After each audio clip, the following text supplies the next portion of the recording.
I'm Shane. I'm Bo. We are Kentucky Fried Critics. Rock and roll! It's all happening. It's all happening.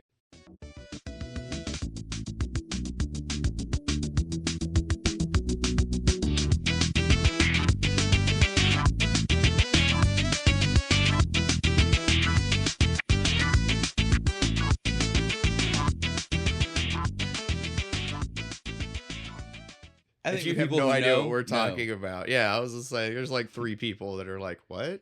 And then everybody else is like, "Oh shit!" Well, again, they know they're here. They clicked here. We're all a little... They hopefully know. Yeah, they know. They know we're almost famous, right? Man, This speaks to me, man, because we're so close. I like where we you are went there. almost famous. I like where you went there. I like that. That was good, dude. That was good. Yeah. Well, we should address that real quick, right? We milestone. We're over broke 600. We're like 610. 610 as of today, as of recording. Over 500 on Facebook. Nice. Instagram, we still need some more. We've been getting more Spotify listens lately. Fuck yeah. Crazy. Again, not crazy. I don't want to make it sound like... I mean, for us. For us.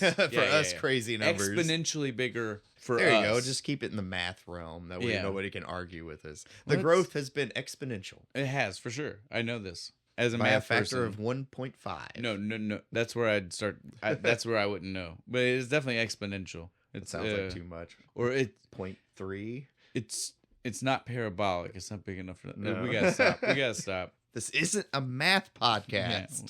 We already said we'll do that one day for be you. my We'll do a spin-off. math. Was it just me teaching you math? Just teaching me math. I like it, dude. And getting increasingly frustrated at how I can't do it. But that would be so. It would be educational. Yeah, we could put that in the educational category for podcasts when we're trying to look for the educational. No drinking. Educational, but with super foul language. No drinking involved for that one though. Yeah. Right? Like I don't know. Maybe. Let's see how good a math teacher you are when you're three deep. You would plus you would only, have you ever heard that the only way you can remember something like that, like state dependent memory. Yeah, and so you would have to be drunk to like. I can only do would math. become a savant at the bar. Bar games, man. I'll get us all free drinks. That and like the tab, like at the end of the night, you're like, I can get you guys the perfect tip amount, like percentage down to the number. You tell me what you want to leave them. I got you. Just sitting at a table doing like complex fucking math formulas like NASA. Let's get back to this. How we went off on a fucking doing? Real quick. almost famous into like crazy. This is why we are not allowed to have too much fun. How unprofessional of us. Well, I don't know about that, but we both had a lot of fun with this movie, so I think we need to go ahead and get to it, so that way we can keep having fun with the movie. I mean, didn't we get into this to avoid being professional? I'm not trying to be professional. I just want to start talking about the movie. I like this movie. Go ahead. This was a good movie. Yeah, tell them about the beer. Beer. We've got DESTIHL Brewing's Deadhead IPA series, TourBus. Double dry hopped hazy IPA brewed with Citra and Mosaic hops. Jesus Christ, that's a lot of stuff on a can. It's a mouthful. But TourBus, that's the main takeaway. Again, the coolest scene in the movie. Right. Doris the TourBus. Well, and just the ones, you know the scene when they all start singing Tiny Dance. It's really cool. Like it's when they're all mad at each other and the power of Elton John brings us all back together.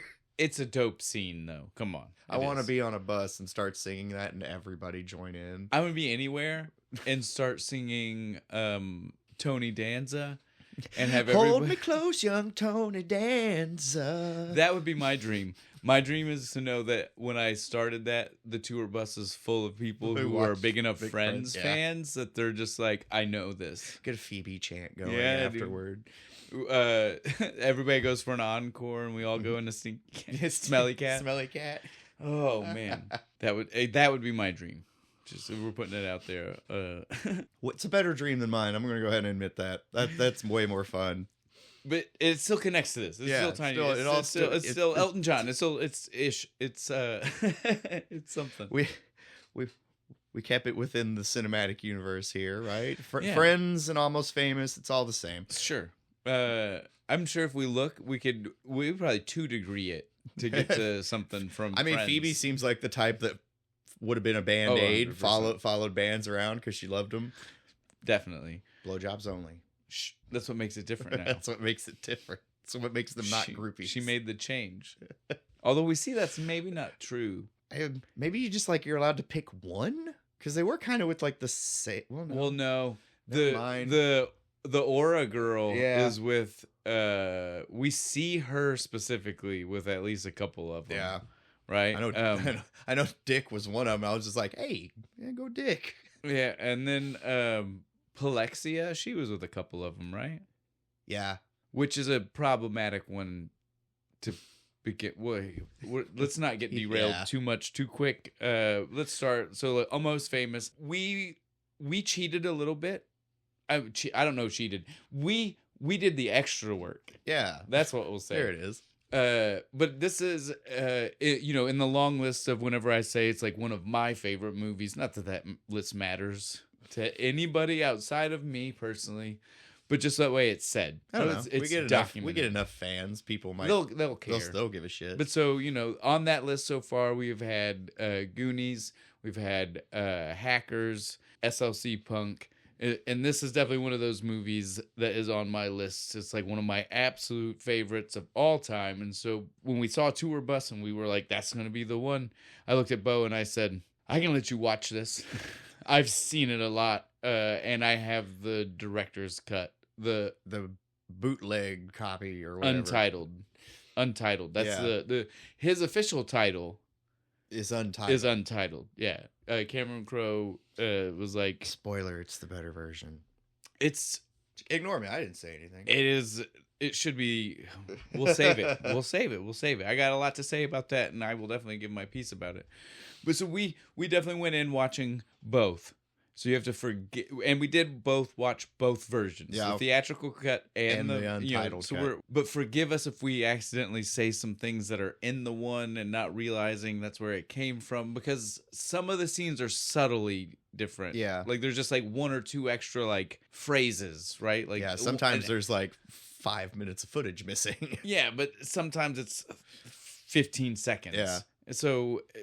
Forgive us if we might accidentally throw the 15-second quotable phrase in that came from that one, and we don't say specifically that's when it came from. So if you hear us say some stuff and you're like, that's not my movie, then what my advice to you is track down the Untitled version, which again, luckily, I had to make sure for people, right? Yeah. Because I let you take my copy. Yeah, I took the DVD. So I got to watch it old school. Well, it's a Paramount. It is on like Paramount Plus, but just the regular cut. Oh. If you Google it, they will tell you that the director's cut is on Paramount. It is not. Lying bastards. I looked. I hate when they do that.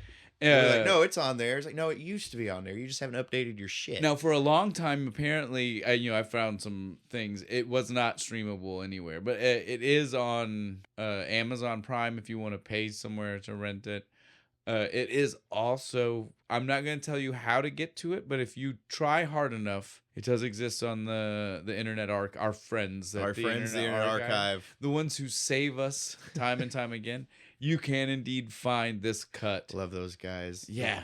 They're worth just dicking around on. They got all kinds of fun shit. You can get all kinds of fun stuff. Not even just, again, not movies. They've got music. TV shows. They've got podcasts that you probably can't find anywhere anymore. Neat. Being on a podcast, right. It's worth mentioning that they archive everything. They are all not 3 seasons of Tour Duty. Straight websites. I have found some wild just websites that I used to go to that don't exist anymore. And I know that sounds weird, but it happens. They're weird websites. Defunct websites. Well, and I'm going to mention this very lightly right now because I feel like at some point we could have an episode connected to me just going down the rabbit hole of telling you about this website and showing it to you thanks to Internet Archive. But should sponsor us. This is where everybody needs to bear with me for just a moment because it's going to sound wild, but it's not as well, it's twice as wild as it sounds, but not in the way it will sound. Okay. The website was www.antichrist.com. Capital A. Don't know why that's specific, but I just thought I'd throw that. It was from the era where that mattered. Nowadays, I don't think it matters. Yeah. But back then, in like 97 or something, Back in the Wild West days of the internet. Oh, for sure. So apparently, this website has now been bought by, because that's what happens. Like a domain name like that gets bought by either a company who wants to use it or a company who doesn't want anybody to ever use it again. So Bible.com. If you try to go to Antichrist.com today, will redirect you to Bible.com. I don't know who runs that. I'm pretty sure we can assume it's some kind of crazy Christian religious organization. But back in the day, it was not run by someone who was a Satanist, a paganist. It was not run by it had almost nothing to do with religion. I found this site when I was back in the day of like web rings. Do you know what I'm talking about? Like, you probably don't, but ask your mom, because she was probably in one, because she used to run some websites. My mom, she had the paranormal website she ran. So she probably was in a paranormal web ring. And what it was is like when you used to go to these websites at the very bottom, right? There would be this thing you could click on. And it was just like, the site's connected. It'd be like us saying, like, these are just other us yelling out Frank. Yeah. It was a website version of calling out a guy you made friends with because of your mutual interest. You like me, you'll like this guy because he's cool. So I was on a Go watch Frank. So I was on a Beatles website, and it had a web ring to this that one of the websites was Antichrist.com, and you can see why. Of course, I had to click it. Yeah. So the guy had this thing where it was just like the Beatles each were different important figures. So like. And people could be multiple important figures from the past. Like, I don't know if you would say reincarnation. The website never said reincarnation. They weren't specific. He didn't think that deep into it. But so John Lennon was both the Antichrist, but he was also John the Apostle. Like, literally, John the Apostle. And so Paul was also Paul. Ah. Convenient. Well, I don't remember. Remember a Ringo. So it gets more in depth when you look at the other people. He just takes the surface ones for the surface ones. Just low hanging fruit. I get it. I'm not even joking when I tell you when I stumbled on this when I was in middle school or maybe high school, but it would have been early high school, right? I spent weeks just scouring through this shit and going to school and then like telling because it was early internet days. Like it was just like that. That's how like I found this wild shit. Let me tell you guys about it because a couple of my friends didn't have internet at home, so they couldn't really. And so it was just that was obviously not the kind of thing they could have went to at the public library, or school computer, Antichrist.com. No, so. I would go to school and just be like, you guys can't, it's wild. Again, I never bought into it, but it was so entertaining.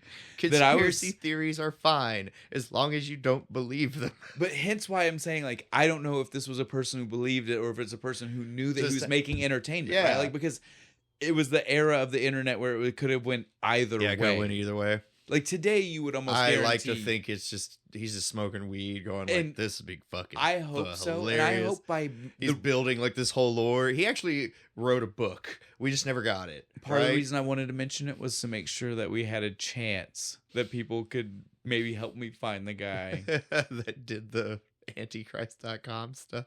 If you were involved in the mid-90s. I'm here for Email us, KentuckyFriedCritics@gmail.com. Yeah. Please contact me. Come on the show. That would be fucking great. It was wild. Again, if people want to hear a whole episode, especially if it was just all a gimmick and he just wants to tell that story, that's even better. If people want to hear a whole episode, let us know. We need to get back on track. Yeah, we're way off topic. We're about to have a season full of loose ends, and thank God we are. Yeah. Thank God we are. Because that's my way to bring us back a little bit. The matching was getting a little hard. Whew. Yeah. Let's get back to Almost Famous. I don't even understand how we. I hate us sometimes, dude. How did we get there? Internet Archive is Internet Archive. Oh, it was. It was those bastards. I was after I just put them over. They had to come back and get us, They dude. sons of bitches. But yeah, so you can find that version of the movie. Let's get back in. Let's actually talk There we about the go. movie. Who made this movie? Cameron Crowe, like I was saying before. And Cameron Crowe is a name people know. Yeah, I don't- knew it. I was like, I saw the name. I was like, why do I know? I was going to that say, if fucking you name? don't know why you know it, you still probably know you know it. You Yeah. know, it's one of those weird Inception Like, things. I've seen that fucking name. It's Jerry Maguire. Mm. He was the writer-director for Jerry Maguire, Vanilla Sky, like a lot of things recently. In the 80s, he was a writer, and he did Fast Times at Ridgemont High.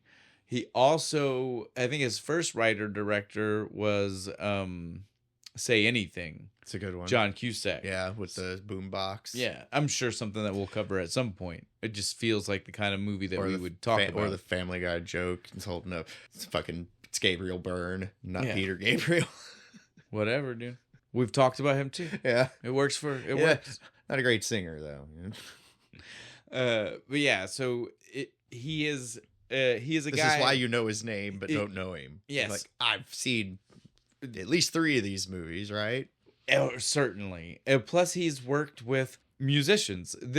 Before we go any further, we have to say this. This is like a semi-autobiographical movie. Historical fiction. Right? It is. It's kind of true but not true. Well, he is trying to make sure to not do the thing that is done in this movie, yeah. where the truth and nothing but the truth is released upon the world for good or for bad, Yeah. right? So he's trying to tell some of the stories he saw as a young kid. But not bury anybody in the process. That being said, we do know which bands he toured with, so we can make assumptions those about internet certain sleuths out characters. there. You can make those connections. Well, he's also been on record as trying to be like, so it's less that the whole band is based on a like actual person for person, yeah. and more that things in the movie are based off of actual events, and so they can be from lots of different sources, right? Took like 15 years in the music industry, and that was a cool thing. That was a cool thing. Well, and like all of them aren't necessarily things he saw on the road. They might be stories he heard from road people. stories from the roadies, like Red Dog. Exactly. Yeah. Moments like that. Speaking of Red Dog, before we get into the actual cast, real quick, let's just name drop a bunch of the random people that we see in the movie. Do you know who it was that was playing Red Dog? I don't, but he was awesome, and I wanted to hang out with him. That's the bully from A Christmas Story. No way. The little redheaded kid. He's also the brother in Titus.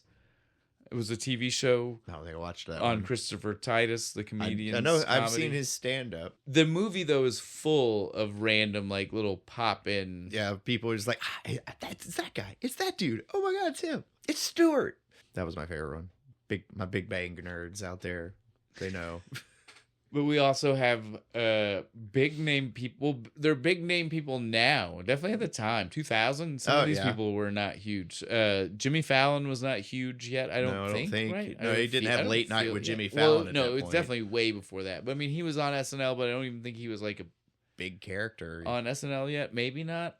I feel bad, but at the same time, I don't because I'm not a 25 years ago. Well, okay. I'm also just not a huge Jimmy Fallon fan. No, not really. Never been one of my biggest.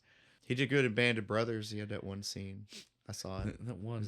Thumbs up. Good job. You looked just like a soldier. I'll give you that. But we also have like Rainn Wilson is in the movie. I know. I saw it. Almost maybe no lines at all. Like 2. Very few. But dude, when he's in a scene, he eats it up. Right. The shit just he's doing, just the his movements. outfit. You just can't. You just watch him because he's wearing his goofy pastel blue fucking the big lapel red shirt and the chains. He's got all these rings and the sunglasses. He's got the long Corella DeVille cigarette fucking holder and shit. You just want him to do more stuff. Yeah. I want more stuff out of him. Mark Maron is in the movie as a random gatekeeper. Literally. Lock the gate. You don't know who you're messing with. You guys want to buy a gate? Yeah. You just bought a gate. No, dude, fuck the other manager that comes in later. That's exactly how I would have handled that shit. I would have whooped the promoter's ass and then rammed the gate on the way out. Well, what else do you do? It was an after the fact. Yeah, they electrocuted my guitar. Yeah. It's like, fuck you and your shit. I want a guy who's reactionary. Yeah. right? That guy's going to take care of me. He's 5 foot tall and 100 pounds. And he still takes the dude down. One of the best cameos, not here. Kyle Glass. I know. The theatrical version is stupid for this. We won't talk about it a lot yet. But it is my favorite scene. But so, yeah, Kyle Glass was here. I'm trying to think who else. Nick Swartzen shows up Swartzen for a second. There are so many. Vic. Jay Burrick. Yeah. Burrichel.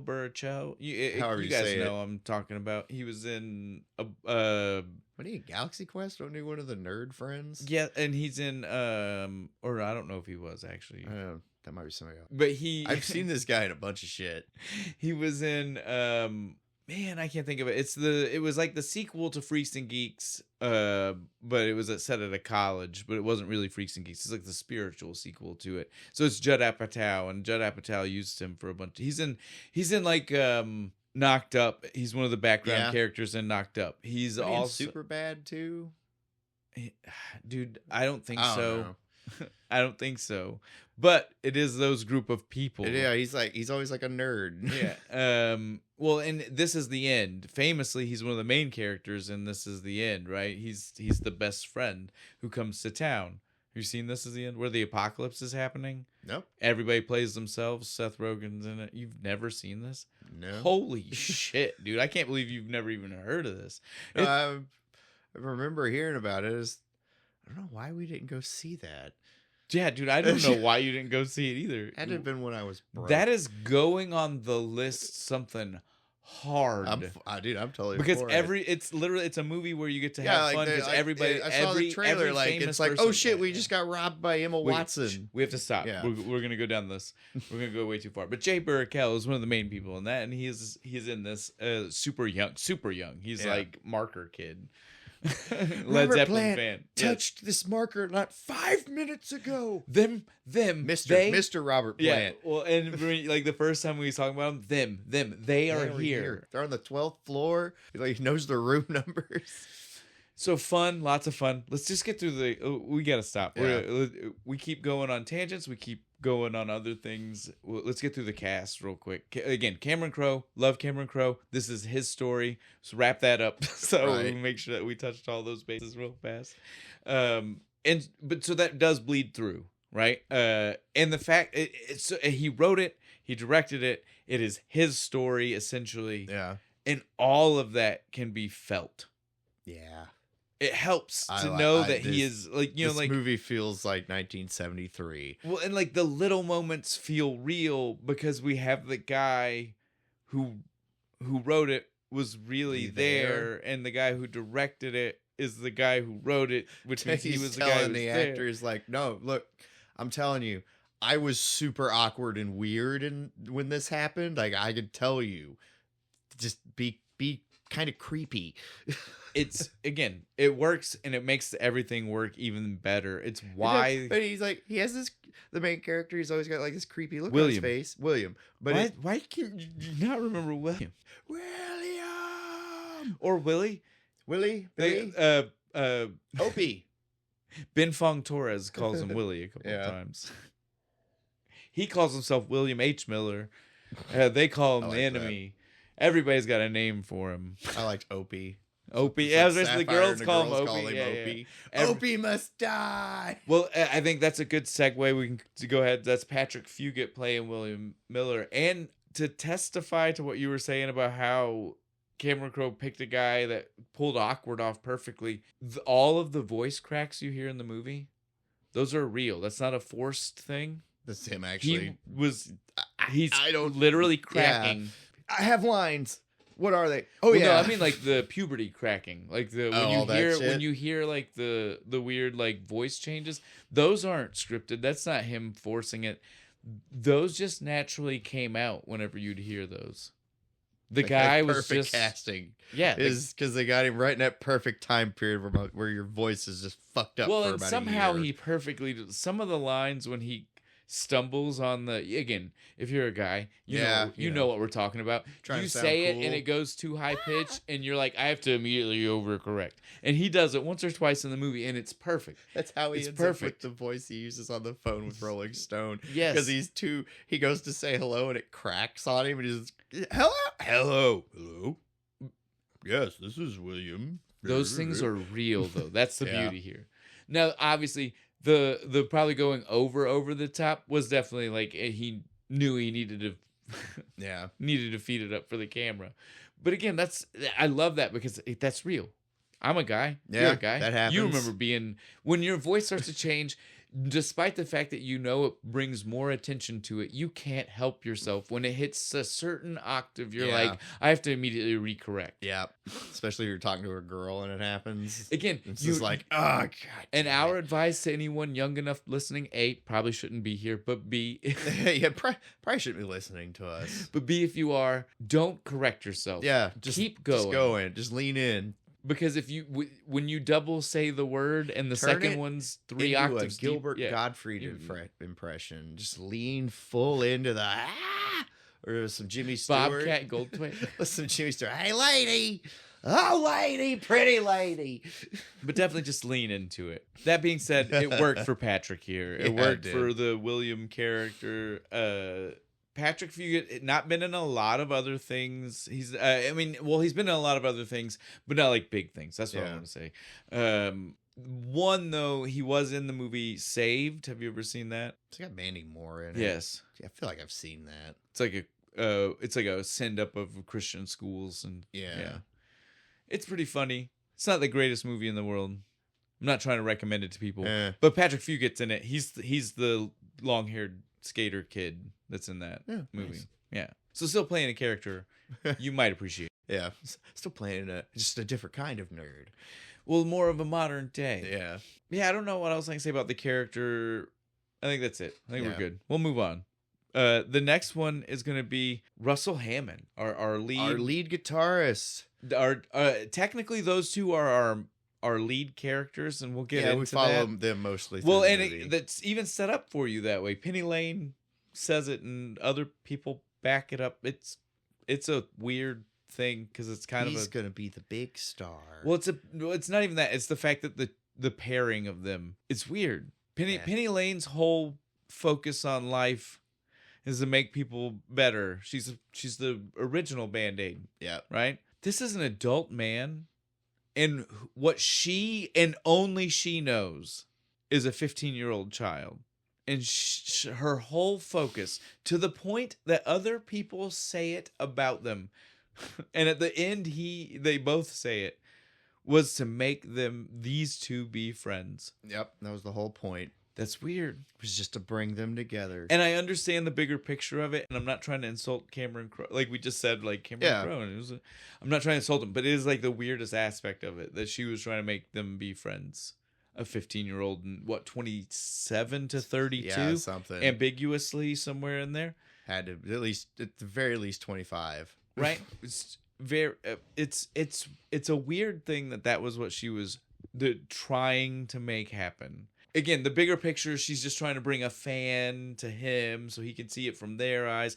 And she's really trying to, like, bigger picture, she's trying to Band-Aid everybody. Yeah. Right? Like, because the band has a lot of problems. Well, it's the band, it's him, it's William, it's herself.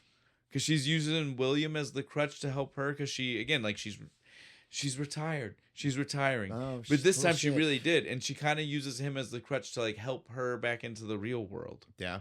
She does go to Morocco at the end. She uses him as the crutch. Like I said, there's a lot of healing. You think she used the name Jane? I hope not. That's a stupid name. Lady. I just think Tarzan every time I hear Jane. She's going to go by Lady. She's finally using her real name, dude. That's not any better. It's not, but I'm just I saying. think Lady and the Tramp. Or what's he say in the hotel? Erica? Emily Rugburn. I liked that one. That name's at least funny. Was it that? I meant like the last one. Whenever he has to call did he still use Emily when he had to call her on getting her semi-phone? Oh, fuck, I don't remember. Because he has to call the front desk. My wife had an accident with some Quaaludes. She accidentally ate a whole like 200 Okay. fucking count We bottle. have to stop. We have to stop. Billy Crudup, that's who plays Russell Hammond. I realize I said all this and we didn't even give his actually real say his name. name. He Yeah. knows who the fuck he is. Again, most notably, if you don't know him from anything else, you definitely probably have seen him in Watchmen. He was Dr. Manhattan. He was the blue guy with his dick out. Nice. I mean, you know, big you- 30-foot dicks just swinging. I mean, again, if it's one of those things where it's like, if you don't know what I'm saying, the second I said that, you're like, oh, the blue guy with the... Yeah, okay, I remember when that was in the zeitgeist, and that's what everybody was talking about. But they put pants on fucking Doomsday in Superman versus. Hey, dude, So but it's listen, like I was like, hey, a Watchman had the balls to let Dick swing. and I think he plays Russell Hammond great. Yeah, he does. I think, well, all of the rock stars pull off the rock stars. Before we do the rest of the band, we've already said enough about Penny Lane by mentioning her that we should mention It's Kate her. Hudson. Kate her Hudson. actual name. Yes. But fuck that. She's Penny Lane. I can't see her as anything else now. Well, and daughter of Goldie Hawn. Oh yeah, I forgot about that. you forgot about that? I did. I forgot about that. Well, they don't have the same last name. I didn't think of it. So that makes her dad Kurt It's her Russell, does it? stepdad. Oh, is her stepdad? Yeah. He's her actual dad. Bill Hudson. Don't know that A name. comedian, actor, and singer. At least he was a comedian. He was funny. She had a funny dad. Yeah, apparently. Well, good for him. Good for him. Ah, this rabbit hole had a dead end. Damn. But so back to Goldie Hawn. Her mom's Goldie Hawn. I don't know if we said that, but just so that way we can focus back on that. That's quite a connection. Yeah. This is definitely one of the movies that really like put her in like my sphere. Like I actually started paying attention because again, like the character is phenomenal. Yes. She is transcendent. You like want you know to what I'm saying? Like, you want to meet Penny Lane. Yes, 'cause and she's- just go on whatever fucking adventure she has whatever in wild mind. ride. Like they capture this weird ethereal magic. Yeah, and she can just talk Perfectly. anybody into anything. It's great. And again, she does it what I would assume was effortlessly, but I don't know. I don't know what behind the scenes were like. Who knows? I want to think she was a delight. I'm not saying that she wasn't. I just don't know if like this is her natural person. That's yeah. what I'm saying. Like I don't know if it's effortlessly. I want it to be. I'll be upset if it's not. Effortlessly implies again that it's just it Anybody ever came met- naturally because that's how she is. Anybody ever actually met Kate Hudson? Can they vouch for it? Any of our fans, big Kate Hudson friends out there? Yeah, Let us know. Just hang out with her regularly. Let us know. Just you go to For brunch, multiple you go to reasons. brunch together and talk. Have her people call our people. Yeah, she can come on the show too. But yeah, Penny Lane is a great character. She is head of the Band-Aids, not groupies. No. Band-Aids, as we've Very already different. said. Very different. No sex.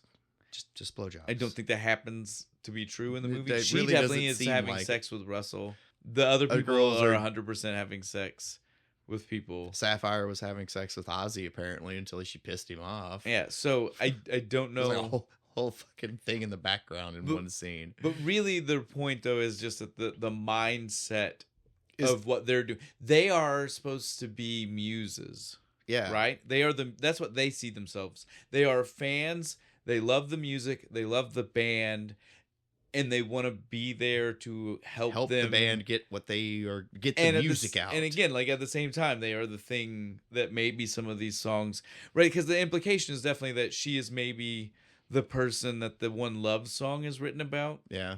that Russell won't talk about. Yeah. Where he's like, well, did you have to be in love to write a love Yes, song? What about right. that song? Who's it about? And he just goes, well, we'll do this interview later. Again, Shut so the like, fuck up. I feel like it's because he can't say that it's his girlfriend. Yeah. She seemed like a horrible. She seemed just like human a being. mean bitch. Yeah, way to go, Jeffrey, Jeff Beebe, Baby, the singer. Bee-boo. That's yeah. This is my favorite scene. I'm so mad. But yeah, that's a good segue for us to do that. The rest of the band here. Yeah. Jeff Beebe is Jason Lee. Legendary skateboarder. Is he?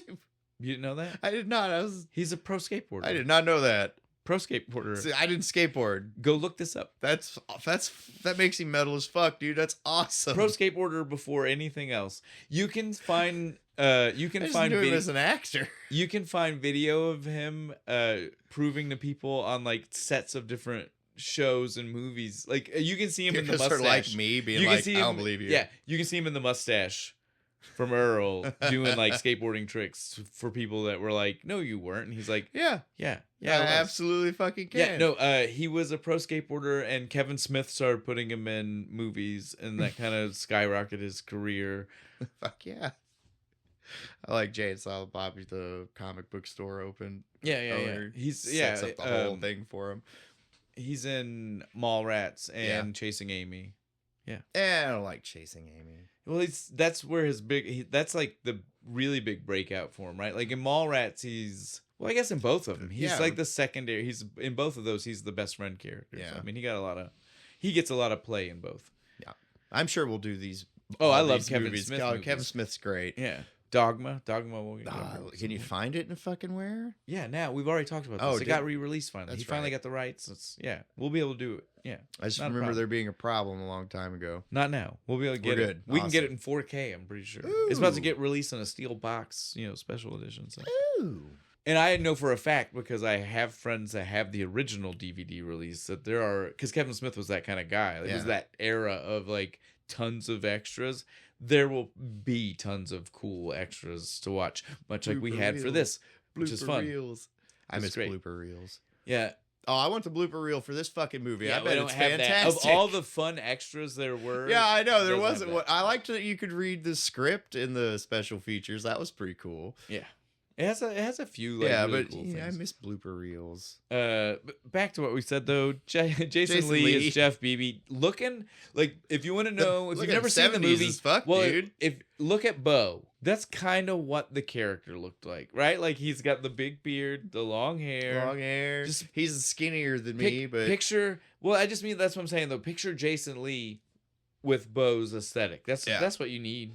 That's what Jeff Beebe is. I do have a very 70s aesthetic. I appreciate that. You're welcome. Nice. 70s were great, man. Most but yeah, so he looks the part. He looks like a rock singer. He does. Pulls off so for him, for all of them, it's choreography. Yeah. But it's full choreo. So they apparently, to really get down the vibe of feeling like a band, the camaraderie, to do all that, all of the band members rehearsed because again, Cameron Crowe released 6 real songs that were with the real musicians. Yeah. But so they had something to actually play off of rehearsing together. The band members did it was like 6 weeks of 4 nights a week rehearsals, 3 hours. Like they put in time to really. Did they actually learn look the songs like a band and shit? No, none of them actually played. Well, no, Billy Crudup learned how to play the guitar, and he learned how to play the guitar from someone very specific, Peter Frampton. That's a good person to learn to play guitar from. Peter Frampton also wrote the music. Yeah, that's fair. He was friends with Cameron Crowe because of the things. Because of all this shit that this movie's based off of. It all goes in a circle. It does. Dude. Well, and he's in the movie. He's one of the random. He's one of the roadie managers or whatever. So again, Humble Pie, a band he was in. So the circle keeps circling. So he gets to be the manager of the band that he used to be in a movie about a fictitious rock critic kid. Yep, based on an actual rock critic kid. You nailed it, dude. There's too many layers. My head hurts. So then we have. I'm not even gonna lie to you, and I feel bad about this. I'm not sure who the bass player was. I don't know if we heard the name in the movie in either cut. I'm sure we did. William had to have said it at some point. Larry Fellows. Larry. Yeah. Okay. Yeah. You're right. It was said. But so I do know this though. Both Larry and the drummer. Do you know who the drummer? No, I don't. In movie. Did you catch his name? I didn't mean real life. No, I can't remember. Ed Valancourt. Like Vicky Valancourt. It's Vicky Valancourt's dad. Maybe. Ed Valancourt. So that's the drummer. Both of these are not. They're not actors, really. So again, I figured because the drummer has one line. I think Larry's got like 2. He screams it, and it's a great part of the movie. And we'll save that. Lots of fun. Good one. Outside of the band, though, like we've already mentioned, we have a ton of other main characters. Ish. It's weird because they're not, some of them not in that. Zooey Deschanel as the sister, hardly in the movie. She's in the beginning and end. Still very important. Yeah. Super important part. She kicks off and wraps up the story. Right. Actually. Very like, good. The way and again, like in the beginning, she's so inspiring. The way she talks to her little brother and shit. Like, kudos. Like, you want a relationship like that with your sibling. Like that. She was like connected. Yeah. You don't have to be like this. Yes, dude. There's a whole world out there. Go find it. Love it. One of her earliest parts too, Zooey Deschanel. Yeah. This is like super early in her career. Yeah. It's before you know her as Zooey Deschanel. Zooey Deschanel. Yeah. Before Tin Man and New Girl. Yeah, exactly. Before she kind of got that very bubbly persona that we all think of when we think of her. It's quirky. Quirky. Thank you. There you go. But on top of that, we have Frances McDormand as the mom, who is... She was great. She's a lot. As everybody in the movie keeps saying. She freaked me out. She freaked me out, man. Yeah. She's a lot. Yeah. She means well, though. And when you first meet her, you're kind of like... Don't do drugs. You don't like her at all, but like as the movie, she grows on you. Yeah, the movie goes, you're like, I mean, you feel for her. She's just kind of... She lost one kid because she was so shitty. And she's trying to just be better. Yeah, she's trying to let William actually do shit. Yes. The scene where she's just like, no more than 4 days. You call me twice a day. Now, keep in mind one of the funniest parts about this, right? So she is based on Cameron Crowe's real mom. There was a point in time where he had to go to a movie premiere, right?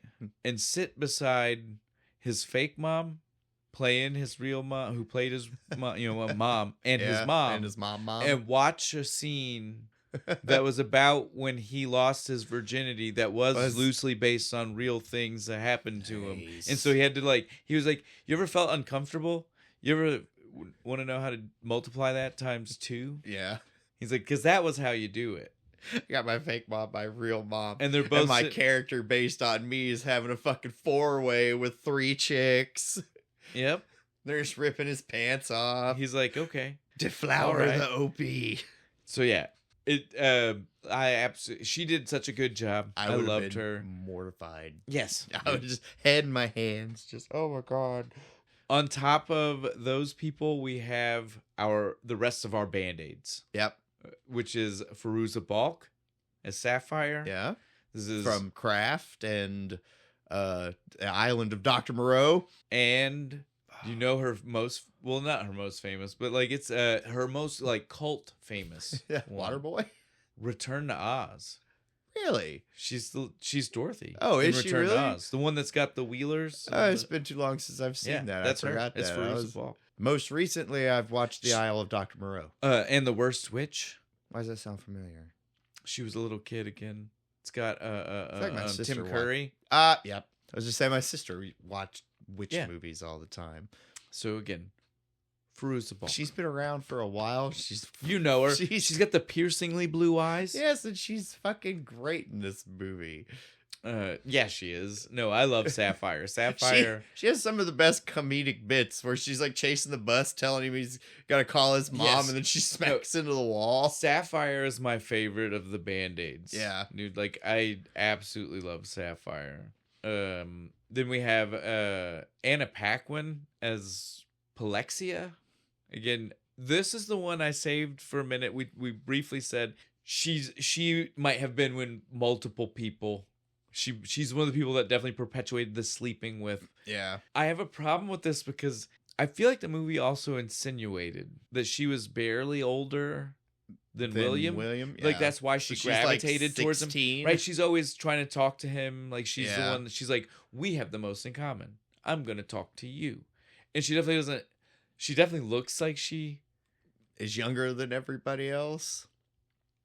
And let's address the fact that Penny Lane herself jokingly kept saying she was younger and younger. Yeah. Meaning that we should at least believe there might be girls of the age she was pretending to be. To make him feel comfortable also, about. the creepy scene with Larry and the running girls on the side of the road. Thank you. Look at all these high school girls. Now, the only thing I want to say no. The only thing I want to say about this, it's not a defense to this. It is a truth to power thing. Yeah. Like Cameron Crowe is saying this and he's putting it in there because that's what it was. It's not good. I'm not saying good nor bad. No, it's just how it was. That is what it was. Shit happened back in the 70s. We shouldn't erase the fact that that's what it was. It's horrible. Yeah. Think whatever you need to think about it, but it was Also, that's real. she disappears halfway through the movie. She goes to England with Deep Purple. Well, Dee Snider of Twisted Sister married his wife, who was a fan and he met her when she was 15 in the 70s. If you get what I'm saying, yeah, it's not a wildly out there, and they're still married. Yeah, to this day. Yay, good for them. But I think they were still married as to last time I had heard about. There's reasons we don't do this anymore, but back then it. Again, I'm not saying it's okay. We're not. Nobody's saying that. We're not condoning anything. Don't clip me. God damn it. We're saying is good on Cameron Crowe for just telling the story. What happened. He's just telling a story. Got to be honest and unmerciful. It's just exactly like fucking Lester Bangs says. That's right. Now, Lester Bangs, one of the few people, real person. I thought so. You know, we got a movie full of people where we passingly see people that are real.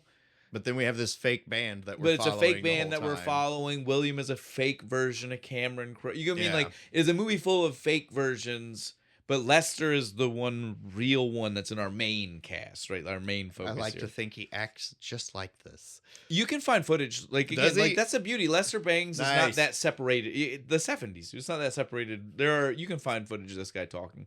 He definitely did the drugs, like the guy said. Had a cough syrup addiction. Speed and cough syrup and just sit and write pages and pages of dribble. Lester Bangs, great character. Philip Seymour Hoffman. I love Philip Seymour Hoffman. Gone too soon. Anything. Watch anything. Any fucking movie he's in is fantastic. This is one of those tragically prophetic things. Lester Bangs was a guy who died of a drug overdose. Yeah. And then we have the guy who perfectly played him. Die of a drug overdose. Meaning that maybe he was a little closer to the character than we all realize. He was on cough syrup. He did have a cold. He did have a cold. So maybe he got addicted to cough syrup. Or maybe he did it to get into character for sure. Yeah, maybe. He would be that type. Oh, no. He was that, on it. Yeah, he's like, so he did speed and cough syrup? Psh, I'm doing speed and cough syrup. Somebody get my assistant. I need him.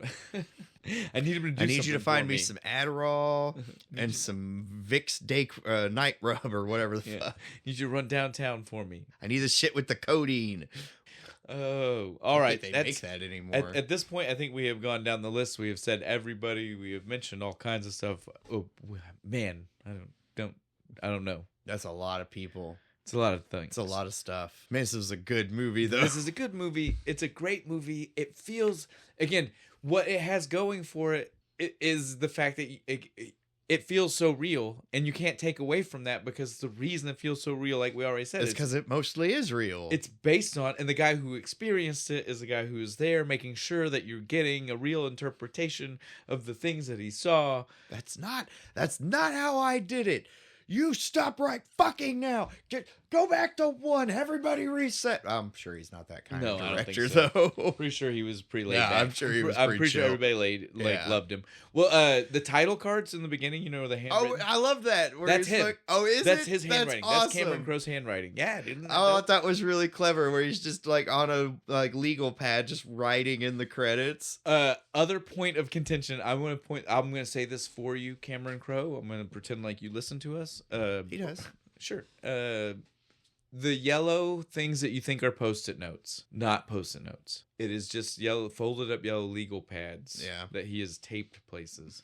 He only, in a movie full of anachronisms, most of which are just the music. And he owns up to that. He's like, look, if you want the music to be perfectly for 1973 or before. If you're looking for historical accuracy here, go fuck off. No, he's here to make the vibes feel right. And the vibes are right. Who cares that some of those songs came out in 1978? Yeah. But some of those Well, actually, Yeah. people, they came at him about the Post-it note thing, being like, Post-it notes didn't come out until after, like, 1979 or something Yeah. crazy, right? And he was just like, they're not again, because this is They're him. not- He's like, not they were Post-it not notes. Post-it notes. They were yellow legal pads, folded over and folded over until they made little fucking note cards that I could put in my pocket. Yep.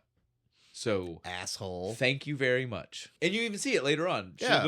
She knocks them into the water. They were definitely not Post-it notes because they wouldn't have fallen. No, and some of them are like irregularly shaped yeah. and shit. Like, oh, that didn't tear right.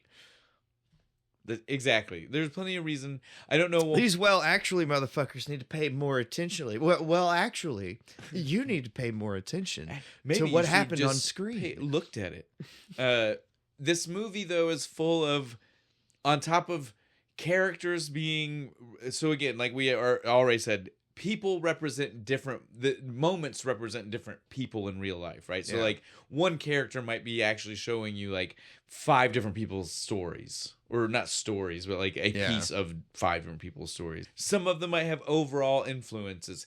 Cameron Crowe went on tour with the Allman Brothers, so there's probably a lot of the Allman Brothers There's some wild shit going on Jeff and Russell. Yeah, right? definitely, because they kind of well known to have hated each other. So it is there. But on top of that, there are lots of moments that we see attributed to Stillwater that are not anything to. Well, again, Stillwater, a fictional band, but not A cool band name though. Well, that's what I was just about to say to you. Fictional, but not. There was a band in the 70s named Stillwater. This movie has nothing to do with them. None of the things in the movie are based on anything that happened to that band in the 70s. Cameron Crowe did go to the band and say, look, this is the story I want to tell. I would love to use that name. Are you guys okay with it? They read the story and they were like, fuck yeah, dude, go for that it. sounds awesome. That sounds dope. Which means Good dudes. probably though a way better story. They were just like, that's way cooler than way what cooler happened than to what us. actually happened. We just kind We of had just the fizzled one, out. Yeah, we just kind of the one song. We toured a bit. We kind of Yeah, stopped. we did the one tour. Charlie got married. You know, No, I was going to say we did the one tour. We broke even. yeah. Just One slow dude got married. Another guy had kids. The real story of what happens to a lot of bands. Yeah. Right? You know, like I got a job. Life happens. You know, I'm a car salesman now. Yeah, exactly, dude. It's so great. But yes, so they were a real band, but none of the things here happened to them. So, for instance, like the grabbing the mic and getting electrocuted, like that. There are 2 incidents. Yeah, I was gonna say from I've the heard 70s. somebody that happened to. One is Paul Stanley of Kiss. I Yeah. want to say he did, and he was fine. He wrote a song. Yeah. One of their songs is all about it. It's and about him everything. getting shocked. But there was a guy in 72 or 73. I don't remember his name, but he died from it. Oh, shit. Like he grabbed it and died Yeah. from this miswiring. I mean, So- we know that shit can happen. Yeah. So there's no telling which one this was necessarily based on, because again, he went for vibes. I Not thought he was gonna actual die when things. it happened. Well, Like he looked rough for a minute, dude. Yeah, because I've never seen this movie before. The second he grabbed it, and he went. Oh yeah, I was like, oh shit! you didn't even say that earlier. I always make a point to say it, but I'd never seen this, and I still think that's wild. missed it. But I thought it was some kind of like nice. I thought it was thought it was one of those like romance movies because all I ever saw was like the cover of the thing and and it's just Kate Hudson's Kate face with the the glasses. sunglasses. I was like, it's one of those romance Kate Hudson movies.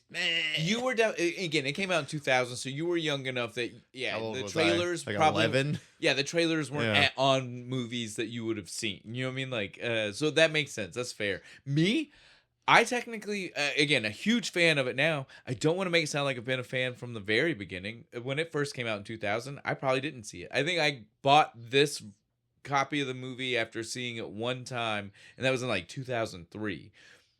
But when I watched it, dude, it resonated with me. Just makes Cameron Crowe knows makes how you to want to go to the 70s. He knows how to write a fucking movie, dude. He really it's does. good, It's really dude. good. Well, again, Say Anything. I love that. Yeah, movie. that's a good one. I love John Fucking Cusack. Fast Times at Ridgemont High is a classic. The John Cusack thing comes into play one time in this. You know the On My Better Days, I Am Russell Hammond of Stillwater. Yeah.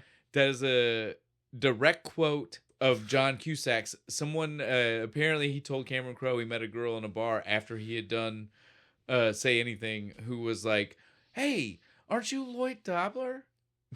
And he said, on my better days, yes, I'm Lloyd Dobler of Say Anything. So he just ripped that off and gave it to Russell. Nice.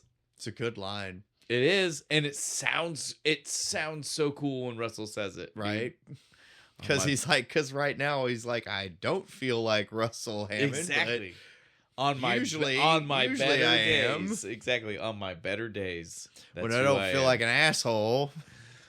Because that's the real heart of it, right? Like, so the movie is the story of this as Ben Fong Torres, it's a middling band trying to make good and struggling with the new success. I like what I'm hearing. I'm gonna try and get you another 1,000 words. I love the way that dude talks. Crazy. Ben Fong Torres, he's always so smooth. Cover a Rolling Stone, goes, man. Crazy. I'm Ben Fong Torres. Ben Fong Torres. Get in here. So smooth every time, dude. I don't know why. At the end of the movie is like when William finally goes to the Rolling Stone. I was waiting for him. He's standing there. He's just like, I'm Ben Fong Torres, and you're just a kid. Yeah. Get in here. Crazy, right? God, dude. I wanted him to do it, but he didn't. That that one's a real guy. Ben Fong Torres. That's a person I'd love to meet. I want to meet, or people who met him. I want to know how accurate. Did he actually say? Did he try to talk that fucking way? Yeah, was he always like? Because he tried to keep himself in the third person. Dude, well, in the 70s, people were like that too. Like Ben Fong Torres enjoys this. Ben Fong Torres, we'll call you later. Gonna use the crazy. What was the? It wasn't a fax machine. What was it? The Mojo. I'm gonna use the Mojo. Go use the Mojo. It's great. It'll send you stuff over the phone line. It only takes like 20 minutes. 20 minutes a page. A page.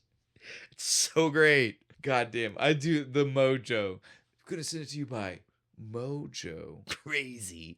I got derailed there. Yeah, I love Ben Fong Torres. So he's a fun. I want to know if he's actually that way. He probably, dude. I'd imagine tag him and see if his Twitter pops up. Is he still alive? I don't. We're gonna get into those things you don't like to hear about. Don't make me. When I look the things up. Don't look the thing up. The comments section will tell me. Well, again, as I say, like what happened last time, it wasn't fun. I just did this and it wasn't fun. Let's not do it and make it worse. We're gonna stay off of. If it wasn't already prepared, it's not gonna be found out. So we don't know. If you are, much respect. If you're not. Shout out to us. Dude, come on the show. We'll keep it light and simple. Tell us stories.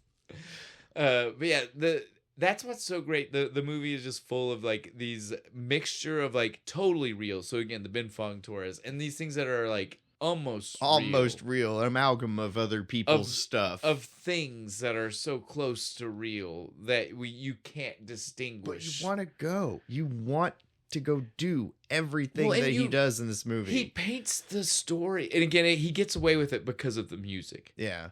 The dude spent like more than double what the average soundtrack cost was at the time.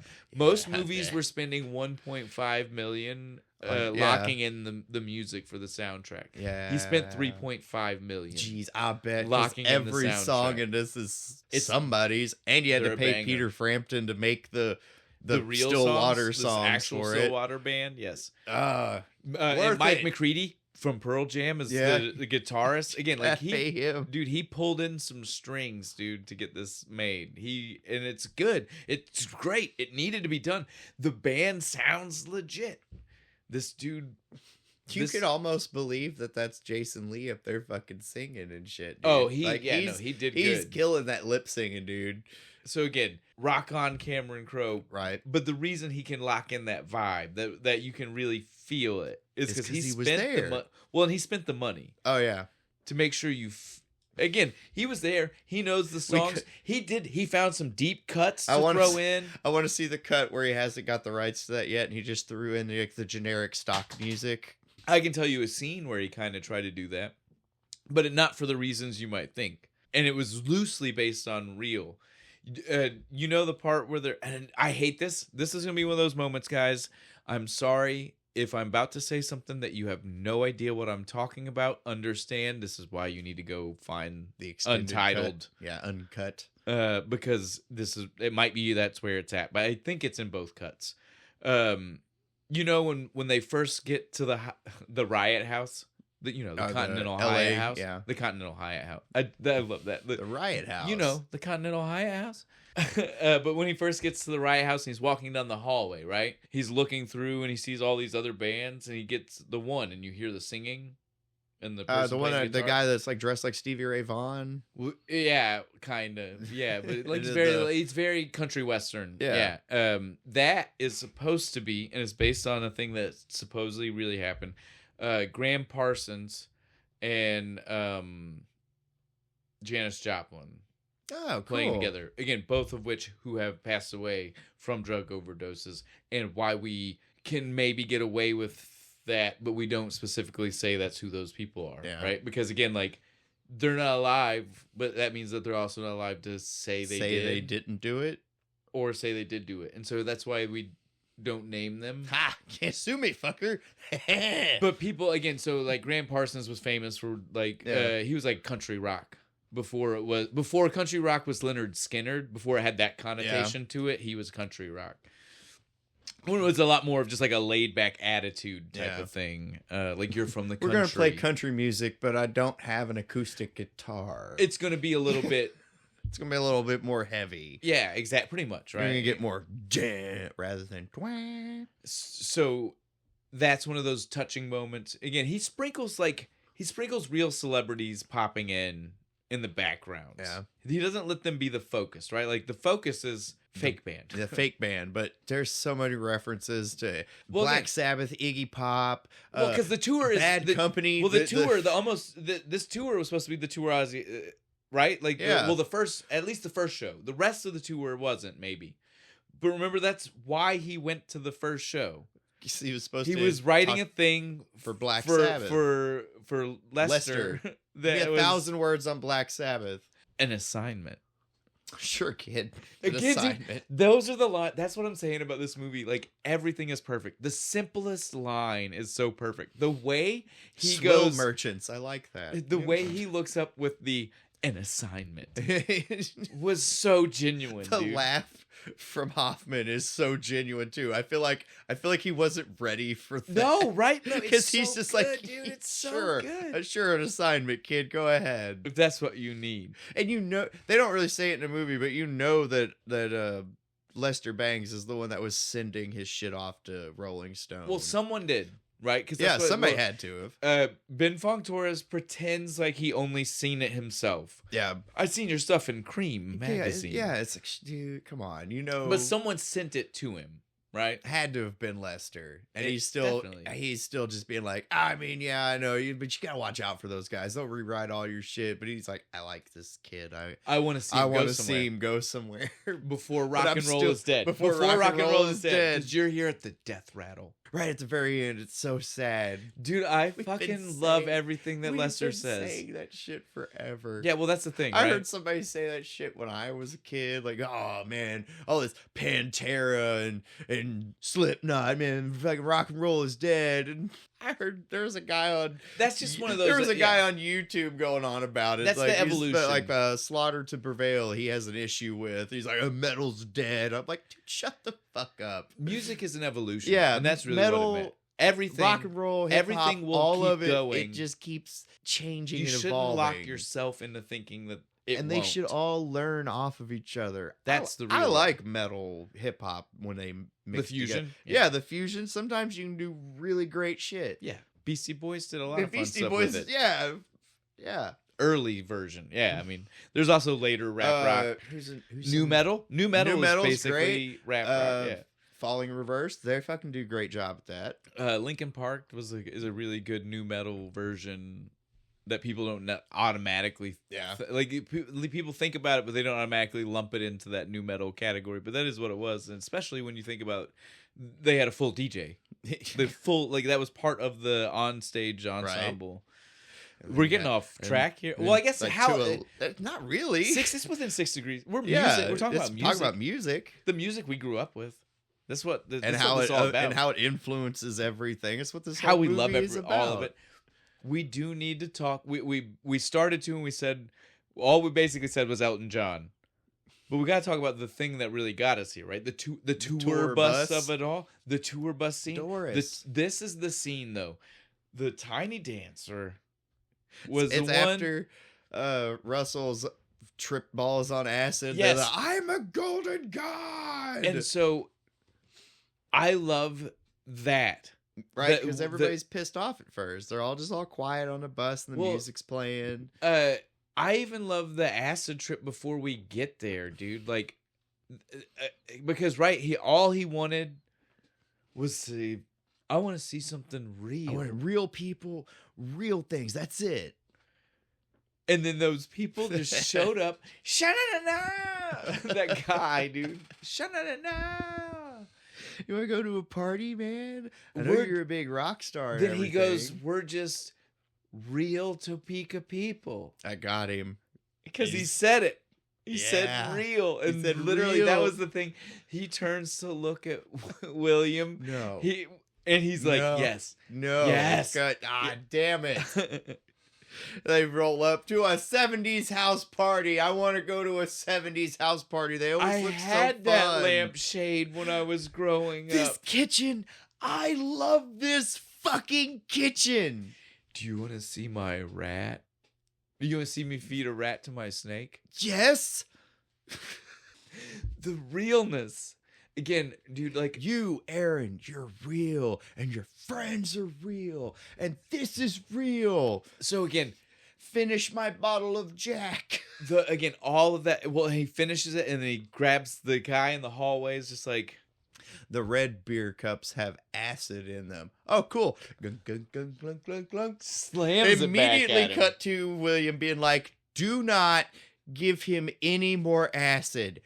Thank you. And then immediately cut to him on the roof. We've all been to a party where a guy ends up on the roof. This is another one of those moments based on real. Did you know that? Well, at least he didn't have a fucking gun. So in real life, the real life thing apparently is somebody from some crazy cool rock band that Cameron Crowe got to see. Well, speculation, but I'm just saying it. It wasn't at a house party. It was at a hotel on a balcony over the Sunset Strip. Makes more sense. While the sun was raising, and he was on the balcony, yelled it, and jumped off the balcony. Again, you'd have to look this up to know who it was.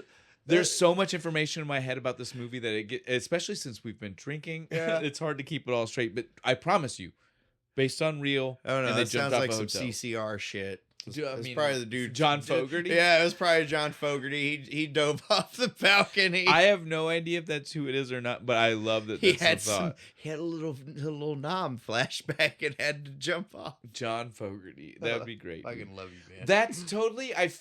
That's Billy Crudup at like Russell Hammond. Yeah, I get a very John Fogerty vibe, like 70s. Yeah, for sure. I love that you said that. I don't think I've ever actually put it to like in my head, like try to put down which person it was. They wear but similar when you said clothes when you said Fogerty, it was instantly like I know why he just said Fogerty. Like I was like, I get it, dude. Like because that is totally what it I looks can like. see it. It's got dude. the stash and like they wear the same type shirt. of stash, yeah, the way it is. Yeah, dude. That 70s stash. Yes.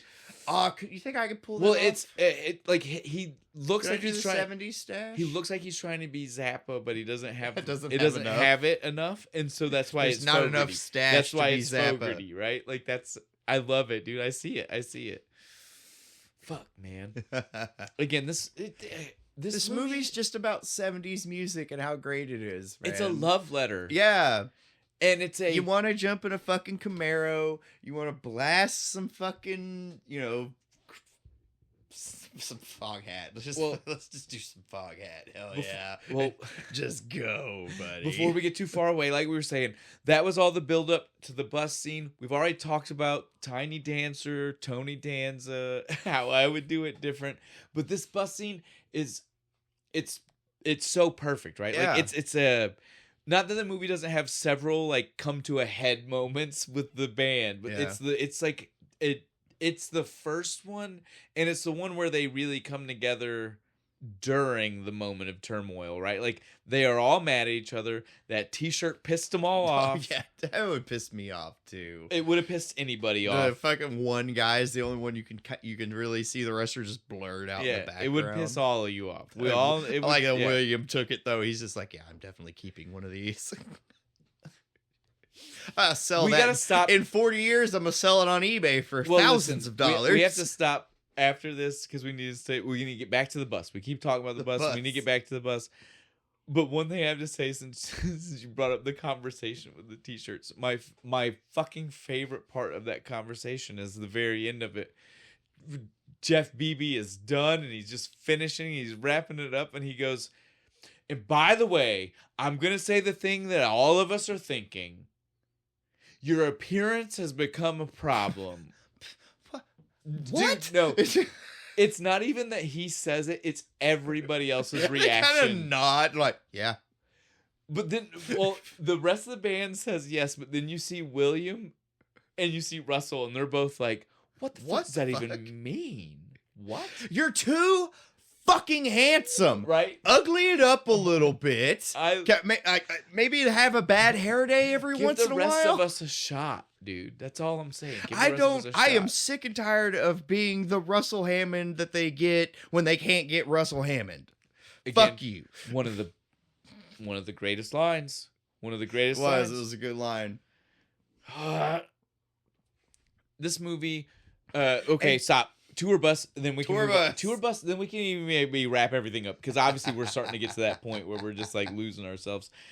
Tour bus though, the tour bus was so much fun, and it pulls all of that together. It pulls up this like they are all mad at each other. Mad at each other. It starts off where they're not nobody is talking. It's silence. It's hard silence. Like they're all pissed off and disappointed in Russell because he's like in stolen swim trunks and a towel. Well, and he did the thing that he was never supposed to do. He said out loud that he was going to quit the band again, right? Yep. And the Untitled version does a better job of explaining that, but like that's at the core. Like, the regular version kind of makes the whole focus just William, and it cuts out a lot of the drama of the band. Yeah. Just the parts that he gets to write about, right? Yeah, no, the Untitled version that you see, like it's like an even balance between the band being a character and William being a character, and so like you see so much more, and you flesh out and you feel it more because like he mentions a bunch like I'm a better musician than them. Yes, but the more famous but it's also true because you hear the other people say the same things, and it's like. And then the jealousy from the but then you get lead singer being like, that was scene where they just left him. They left him at the gas station. I'm only the lead singer. Oh, it's so I good. feel it. I was in a band. Dude, the drummer and the lead guitarist get all the chicks. The fucking drummer wouldn't do that to you. Yeah, there you go. There's the solution. Get a drummer like this. But usually the lead singer and the bass is like, we're breaking down the equipment and loading up the truck and arguing with the promoter because he hasn't paid us or he's not going to pay us enough. And he's like, well, I let you drink for free. So technically, I'm like, dude, fuck you. That was part of the negotiations when we came here. Sorry, that's a whole... That was a whole fucking thing. Well, that's the Mark Maron thing. Yeah. Right? Like, that's why he got mad. That's why that character got mad. Yeah. He was the one that was like, but you fucked up my green room and you didn't give me 20 minutes. You almost killed my guitar. Yeah. So again, it's the level of realism, but the band got fleshed out so much more, and it makes certain moments like this. The weight is so much bigger. Right. In the Untitled version. It starts real slow. They all like one guy starts singing Tiny Dancer and stuff, and then Penny starts, and then Russell starts, and then the whole bus is... Well, no, Russell's the last one. Oh, is he? Yeah, Russell's the one. He's still fucked up on acid. Well, he hears everybody start getting along, and then you see him finally just be like, fuck it. Because again, remember, he quit. He's the one that did what nobody was supposed to do. He admitted the thing out loud. He's better than everybody. That if he needed to be, he could be the star. He could be the rising. He could be I can go solo. He could be the Stevie Ray Vaughan. That did work out for him though. But you get what I'm saying though. Like Yeah, this is just it's that era. It's the era where the guitar guy could be the guy. He could have tried that. I'm sure he can sing. Well, he does backup Yeah, again, sorry. he gets electrocuted because he's about to do backup vocals. Backup vocals. It's like, so yeah, he can totally do it. But so again though, like the whole thing though, like it just builds that moment to, and that's why he's the last one. He's the last one because they all are like, they're telling him, it's a beautiful moment. They're telling him, look, dude, we now know that's what you think, but we also know you've been, because as much as that might be what he thinks, he is also the one that told William in his own words, I know that I could be bigger than them, but I couldn't do that to them. Because they're my friends. Make us look... Again, he sounded the vain. The bigger their houses get, the harder it is to leave. He sounded vain when he said, make us sound cool, right?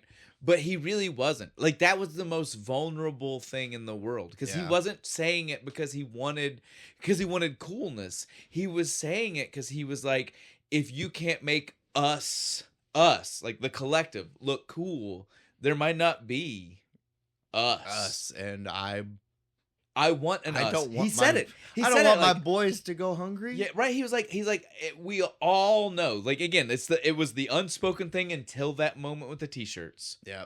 So again, on the bus, dude, like, it was just, it gets that buildup. They were all saying like, look, dude, it's cool. We know. You said it out loud. None of us wanted it to be the thing that was said out loud, but here we are. God damn it, hold me closer, tiny dancer. Right? And then they all start, and we'll just dance the night away. It'll be great. Do you want to hear one thing that might take the beauty away for you? Okay, go ahead. It's not really gonna take the beauty away, but it's gonna make it feel. Stab me in the heart. No. It's just maybe it's gonna add comedy to the beauty. Okay. Just that's fine as long as it doesn't darken it. No, it won't. No. So, poor Patrick Fugit William, his singing was so. Again, think about it. We've already said he was cracking. Yeah, his voice was at that point. Control your voice. It doesn't work right. His singing was so bad that Cameron Crowe specifically had to take it all the way down almost. Like, you can't really hear him on the track. Oh, man. That sucks. That being said, Cameron Crowe was such a again, he should be, because it's his that might story. be based on a real moment. We don't know, right? Like, we have no idea. But so he was trying to get that scene down so perfect that they redid it so many times that the dude who was the manager playing Dick? the manager, he was just like, he checked out. He was like, "Fuck you, I don't care. I cannot do this." One more time. He went full British, stiff upper lip. He's like, I'm done. I'm not fucking with this anymore. Fuck off. I'm gonna smoke a cigarette. When you figure out what you're doing, then come talk to me. Possibly because he's the only person who went full method and stayed in character like the manager while they were not He's recording. not actually British? No, I don't know about that. I was like, damn, what a good job. He stayed in manager character. Oh, okay, like, I mean, like, when I say method, I mean full method as in, like, he stayed that guy. He stayed that dude. So he might have been... We know he's a scrappy little motherfucker. He might have said all that shit. All the things you thought was funny, he might have actually done. That's what I was saying. Before we get to the very end, before we get to our special, our segment, we have one other scene. So, again, we said the tour bus is maybe that moment, right? Where it comes to a head, but to me, it's the magic one, right? Like, it's the one where it comes to a head. It's uplifting. But there's one other come to a head moment. I like this one, though. This one's great. Well, and it's the one that's parodied. Like, you've seen parodies of this. It is made fun of. It is that scene. The airplane's going down, so suddenly we're all going to be very honest. Too honest. Too honest. Well, and what's so great, I love the scene. I love Russell. Russell kicks it off being the most unserious motherfucker. Unserious, dude. Like, it starts shaking and he starts singing Buddy Holly, who died in an airplane crash. Famously. He follows it up with some Big Bopper. Also died in a plane crash, famously. The same plane crash. He didn't even change it up any. All it was missing was him to throw out a La Bamba. Yeah, dude. La Bamba. Oh shit, the plane is going down. We're going to die. But then they start to realize, oh shit, this might be for realsies. This tune changed real quick. He's like, guys, I love you. I've not said this enough. I don't know if I've said it enough. I love all of you. cut your pretentious They all bullshit. turn on him, and fuck Jeff's just like, dude, fuck you. We all hate you. Then the Larry's man- over there No, like, dude. oh, thank God, finally the truth. Russell No. turns and looks at him like, bro. The manager, they starts talking, and they're all like, I fucked your wife, dude. I'm sorry. All of them were like, I fucked your Yeah, wife. because he's like, I took a little bit of extra money, and I know it's because of Marna left, and Russell's But like, well, he dude, goes, and I fucked know her. I earned it. And I know I earned it. Bro, I fucked Marna. I did too, Larry. I waited till you broke up with her, But I but yeah, I fucked her too. And dude, the funniest part is that he was just like, Okay. You know what I mean? Well, because again, at this point, they're already, they're not together. He said he broke up with her, so It's all I mean, good. fuck her. But that's also when we find out, because this is after we've already dealt with again, we won't deal with it. It's the one part of the movie that makes me hate everybody. The Penny Lane. Oh, with the Quaaludes, yes, the and Quaaludes. everything. Go watch it. You'll yes. hate him too. It's because again, it's very real. Yeah. You feel it. You feel the weight of it in the moment. It's really very, fucked up. But yeah, so this is after that. So yeah, the moment gets very real.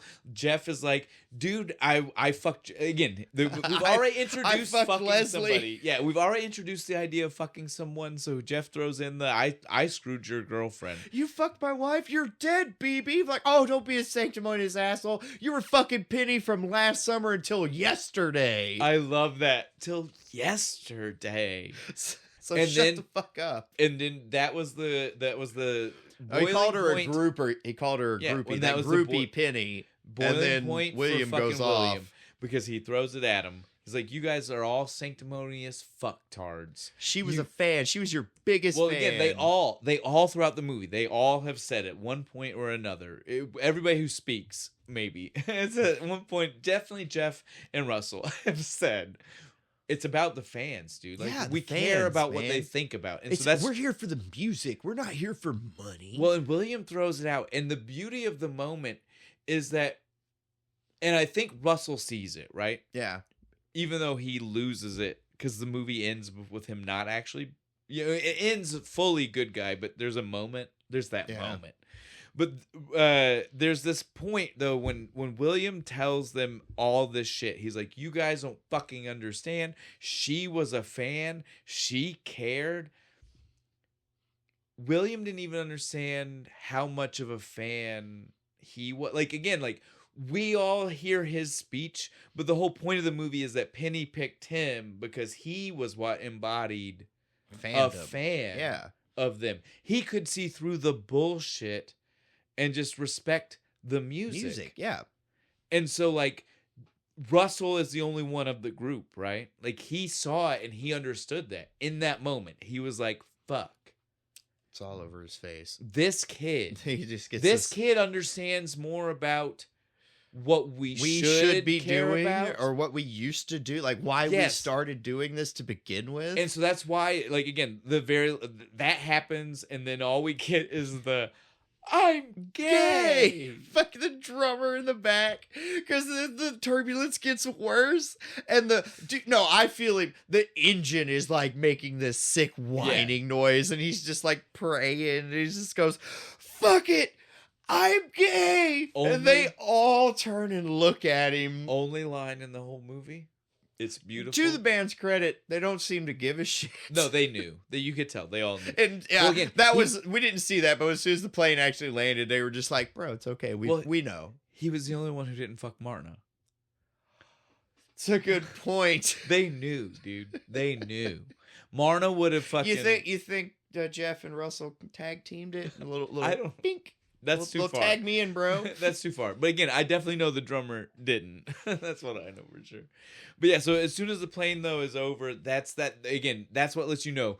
At least in that moment, Russell understood. Yeah. That's why he told him Right, whatever. want. Because he understood. Like, you're a fan. The way you saw us is us. Whether us. it's good, whether it's bad. But it's None of true. that. That's us. None of that rock and roll is gonna save the world. Pretentious bullshit. All the things Lester said, right? Yeah. The things Lester said. If you let them, they're going to make you write shit that's not true. And he Yeah. said, right now, I don't care. If that is what you write, that's great. But I don't want to be the one. honest and unmerciful. And right now, after the plane, yeah, that's when it's going to be the most. He could tell. He saw it. He was like, that kid is feeling shit in a way that we couldn't tell someone to feel. That is what you write off. That's of. raw. That's real. That is what you use. You write from that. And he did.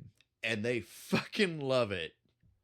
Until Ben Fong Torres. Yeah. He's like, And the moment I almost died with a band at 30,000 feet, right? Like some good shit. That fact checker lady, though, so she has to mad. go and call and ask the band. God well, damn most it. of the band okayed it before they even understood what they were doing. I love that scene. I love that they took a moment to be like, they were too dumb to realize. We're fucked. They're gonna run with it. Right? The scene outside the bus. Yes. In fact, Russell's just on like, I told him to write whatever he wants. But again, Why like the fuck would you beauty, do that? the beauty is though, like they don't even address it really. It's just that you have to piece together all of the things that are said because then Jimmy Fallon comes out as their double manager. Because one dude is the still manager of the right? manager. I guess he transitioned to just road manager and full manager. I guess. But whatever. But so Jimmy Fallon comes out and Jimmy Fallon says we still have a chance because Russell hasn't confirmed or denied. Yeah, he could say it's all Meaning bullshit. the rest of them confirmed. Right, the rest of them are The like, rest of yeah, them- whatever he said. It's The totally rest of fine. them don't like it, but 'Cause when somehow the- dumbly yeah, said yes. The fact checker lady later, she comes back and she only says Russell Yes. denied it. It's such a funny thing that the movie doesn't focus on, but if you think about it, it's hilarious, dude. That the rest of them like got tricked into saying yes or something, right? Like they were all. That makes us look really stupid. Like, No, dude, that's but literally like, bro, what Jeff you said. are. Jeff literally said it makes me look like an idiot, You are though. but the chicks are cool. But you said that. No, I love when he said, "I didn't say that." Yes, you did. Russell did the same thing though. He's quoted as saying, "I am a golden god." I never didn't say said that. I am a golden god. And then he goes, Or did I? "Maybe I did." Maybe I did. But still, fuck that. He should. That's embarrassing. But so yeah, again, great. The movie is great. It wraps up. You know, like we have our brief quibble of whether he's gonna let them or not let them. Penny convinces him with the trick. She tricks him. The dupe at the She's end. like, he calls her and he's like, I want to talk. And he's like, give me your address. And she sends him William's mom's address. And he fucking shows up to their house. If anything, that scene shows me how much alike her and William are. Because William did the same thing with the sister 2 minutes before that. William duped his sister into going home. What the fuck, dude? And again, she showed up out of nowhere. I thought that was real fucking convenient, just at the even in the airport. Untitled, like you like that maybe in the Untitled longer version we got like a better explanation. Dude, the theatrical version was worse. It's just, hey, here I am. Yeah, all right, let's go home. In the Untitled, they do give the full like you see the walking off the plane in. talking with the fucking captain. Like this is my brother. Conveniently slow, enough. yeah, Oh, that's slow. weird. We've heard a lot about you. But either way, it was It jarring was still and weird. It's like, it's a little convenient. His sister that he's shows not up. seen it because they paint the picture For like he's not years. seen his sister For since she left. Yeah. Since the day in the car with the boyfriend, the crazy ass. She'll be boyfriend. back. Woohoo! Yeah. Maybe not anytime soon. I love the follow up. The mom was she was again. You don't like her. She The did first good. 5 minutes, you're like, I hate this She bitch. did so and then good. she just every scene you see her in, you're like, Well, I you kinda watched like it her. twice at least because you watched the two versions. You know, on the second viewing, you even you feel from her from the beginning because Yeah, you're you're just like, like, well, I know how much I liked you by the I end. Like, get I it. feel you. Like, I get where you're coming from right now. Like, you're all right. Because she's Just all right. Simon and Garfunkel being No. banned from the house. No, her pop culture stuff was I was weird. like, come on. All of her pop That's culture like- takes. that That was like college the most professor. tame. That was the most college professor takes Look, I've ever heard. They're on pot. Yes, yeah. Intellectual, right? She was a Yeah. 1970s intellectual. Those were she was something. If she'd have pulled out a Black Sabbath, I'd have been like, I might give you that one. So this movie is again, it does all of these things so fucking perfectly. They're so well done that again, like we said, the plane scene is recrafted 100 times. You've seen it. You've There's seen like the parody. sitcoms use this where they Yes. have like the airplane turbulence. Oh, we all have to be truthful scene. I ran over a man outside I of Detroit. ran Jimmy Fallon. So I killed a man in Michigan every night I see his face. Yes, dude. Again, like all of that scene. I like Dick. Dick's the best. He doesn't say another word after the, like, I took some money. He just sits there. He's just looking around, just like, and then when it all stops, he just pulls the cigarette and lights it. Fuck all you people. That British stiff upper lip. But so again, it ends, like we said, perfectly with them becoming friends. Yep. And he finally actually gets his interview. Well, and before we even like totally get to our last segment, I have to say to you, because I said it in the beginning, and the end is where it really like wraps this idea up in a bow. Why, dude? Why are we trying to make a 27-year-old rock star best friends with a 15-year-old? After the phone call, because that's with Penny, the goddamn dream, man. Every 15-year-old in the world wants to be friends with a rock star. Listen, and I agree. And this is semi-autobiographical, so it kind of the guy got to live the dream. My question to you is, why was it this 19 to 20-year-old Band-Aid's idea? Why was it her dream for the 15-year-old boy and the 27-year-old man to be best friends? They make each other better. And they did. Again, I get it. I don't know. I get what the movie is saying. She's right? a manipulative psychopath who just has to control everybody. See, but no, saying that implies wrongness. But she was right about everything. Yeah. So I can't condone that.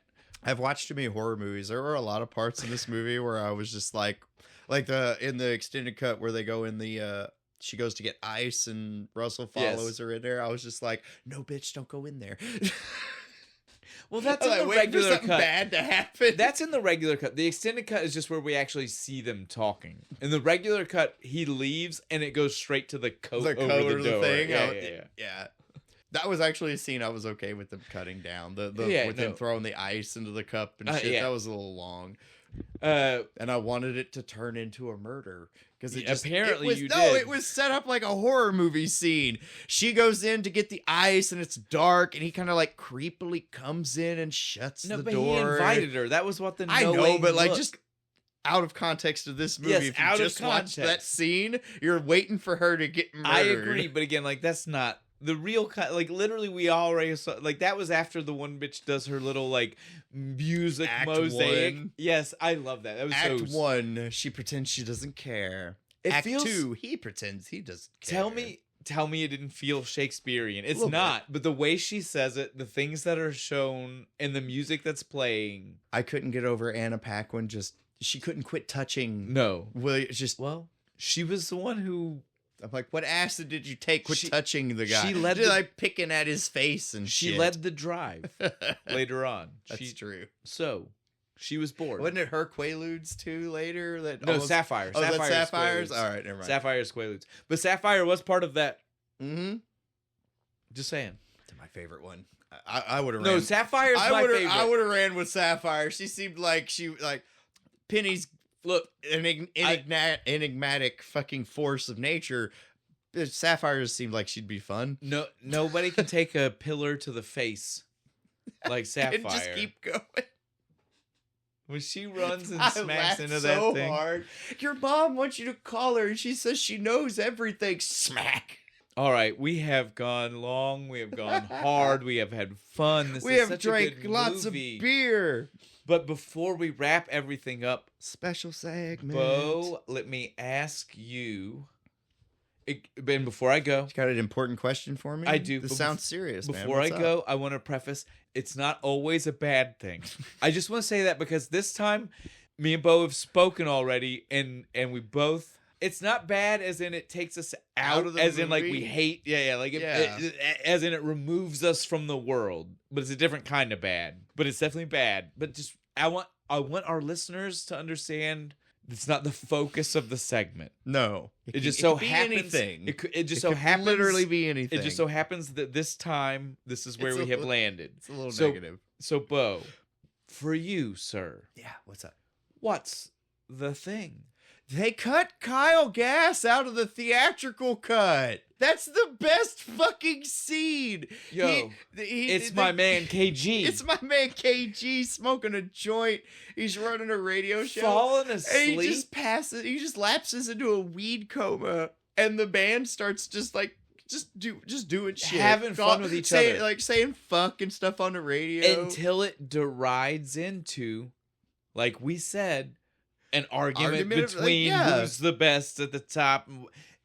And how come it takes you so long to give me a compliment? Well, maybe you don't deserve compliments. Road manager comes in.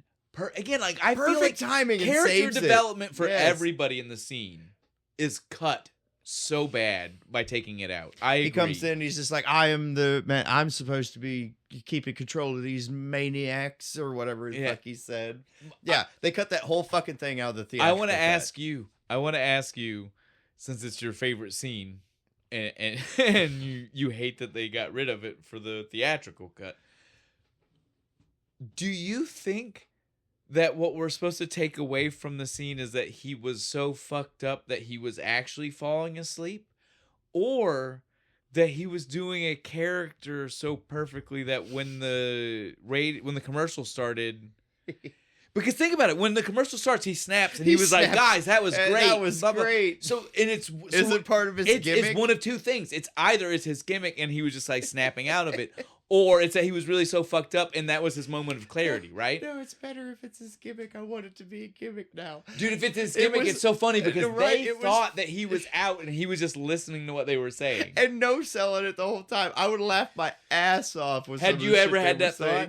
Had you ever thought when you watch? Well, no, when I watched it, I thought. I realized they say this until your first time watching it. Yeah. Well, first time I watched it, I was just like, "Oh, he's so high." We've all done it. Yes. Got so stoned, you just kind of take a little nap. I want you to watch it again and have that just in your head, like that he's probably totally listening. Yeah, that he's just there, no selling everything for the radio show. So better, I want it that because way now. like the way he switches it off, it could literally be either. You could believe that it's either way. And I'm telling you, it is so much more fun to believe that he was like not actually fucked up. That he's just there trying to be an entertaining DJ for the 70s. And he was like, people got to believe that I'm really fucked up. Right. I got this character. I got this. I'm just gonna pass out randomly in the middle. So like the bands will just start talking, and I get some real shit. It's a good gimmick, man. Hot One style, you're gonna get realism, right? Like that's it's a gimmick to get real talk. And it's in the 70s before all the fucking radio fucking censor bullshit started in the 80s. I'm telling you, I like it. That's fantastic. So Bo, though, Shane, what's your thing? You got a good thing? Is my thing ties into your thing? Oh, it ties in? Sweet. Directly. So your thing is specifically this scene, and you love this there's scene. no reason it can't be in the theatrical cut. My thing is that when I watch the theatrical cut, I know that the Untitled cut exists. My thing is the fact that it is so much better by what it does. There's so little that your adds. thing is that the theatrical cut exists. That like the Untitled cut should be the theatrical cut. Yes, it should be the thing. It should be the thing. The uncut is the thing. It's what you should watch. Be if the thing. If you're listening to us and you've never watched Outrageous, I will agree. My recommendation to you is don't even watch the theatrical. If you watch the Untitled first and then you watch the theatrical, you'll be mad. You'll be mad. That's the way I did theatrical. it. I will attest to this. I watched the Untitled cut first, and then this morning I watched the theatrical cut. I was pissed that there was shit that wasn't in it. There are things, that are need lines to be and there. Scenes. Bo said one earlier, and it was he didn't do a direct quote, but he like alluded to the line, and it's one of my favorite from the movie, and it's cut. It's only in the Untitled. It's my favorite. It's Jeff Beebe. I'm the you they get when they can't get you. Yeah. That's like at the very end too, when they're having they're having that fun conversation where they're just like, I mean, we could hate each other, it's fine. Do you think we really hate each other? Like, no, I could try harder. Most of that conversation is there. It's that one fucking line that's cut. And I love that line. I think that line makes it, dude. There's so much. I've said it. I'm maybe over. We both said it. Earnest. But Yeah. there's so much earnest in his voice. It's so believable. Fucking Jason Lee nailed it. Like Man, to be more famous, I could hate you more. I felt so much that part of the movie where you're just like he doesn't actually hate him, but he's just like, dude, we're the same. Like, why are you better? What did I do? And it's just like, I can feel that. I understand this guy. I love this fucking movie.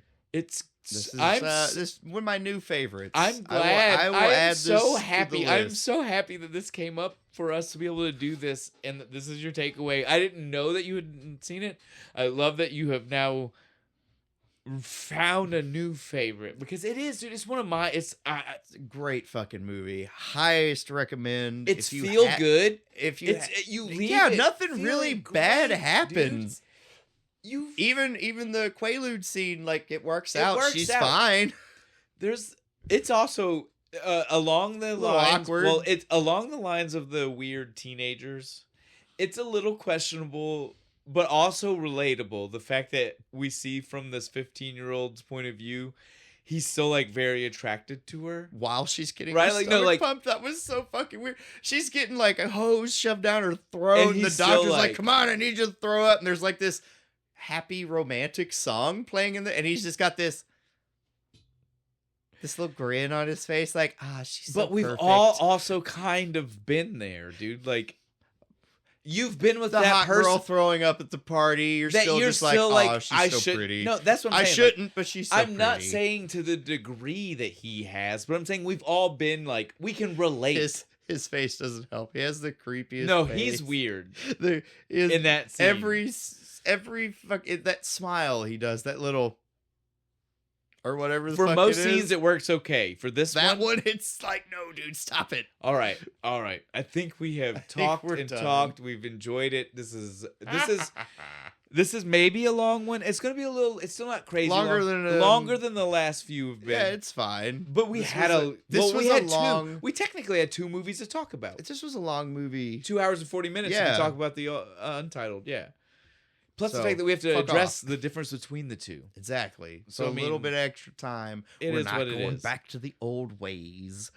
We're just having fun. Before we get to the very end, though, we have to say, well, what do you think about the beer? I like this. I'm going to get it again. It tasted good. Despite the mouthful, right, Bo? Yeah, the mouthful. Hang on. Distilled Breweries. Deadhead IPA series, TourBus, double dry hopped hazy IPA brewed with Citra and Mosaic hops.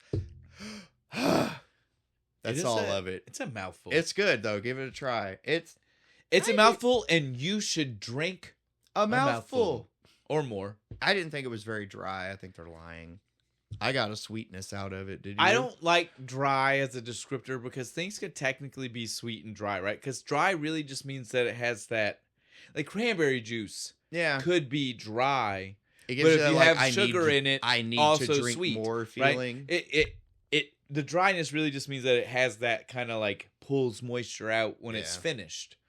I don't like that as a descriptor. So yeah, I don't either. But really good. Give it a try. Loved it. Take a tour on the bus of Distilled Brewery. Now that we're at the end, we also have to mention next episode, last of the season. Dude, we've been doing this for 2 years. Well, as of the next one. But technically before the next one comes out. One. Because we have our whole weird when we take a day off thing. Which we're mentioning because we're going to be taking a day off. Yeah. Not yet. You have one more episode. Yeah, and then we're going to take a little bit of time. A day. Catch 1 back week. off. 1 week.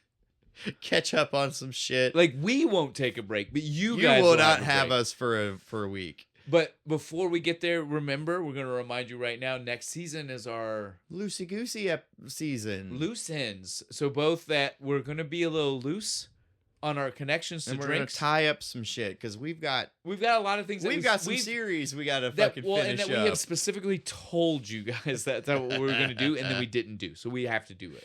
Okay.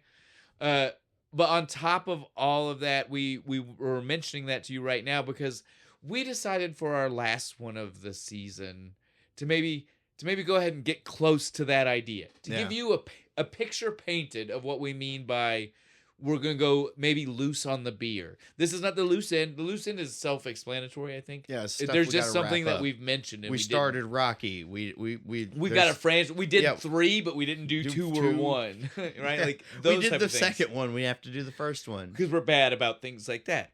But the loose also applies to the connections sometimes. And so we're going to end it with one that is both poignant in that aspect and poignant in the name, because the name tells you what you need to do for our week that we're not here. Yeah. So, Bo, what beer are we doing? So we're going to be doing your dad's favorite beer. We're going to just do some good old American Bud Light.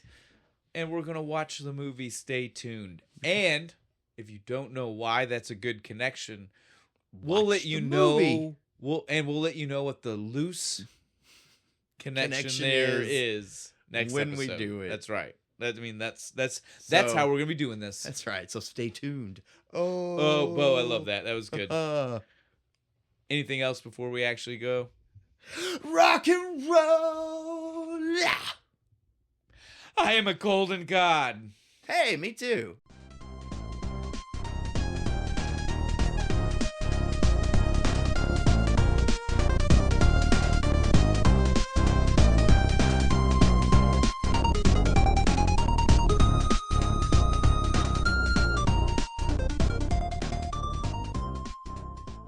Thanks To to Internet Archive. Should sponsor us.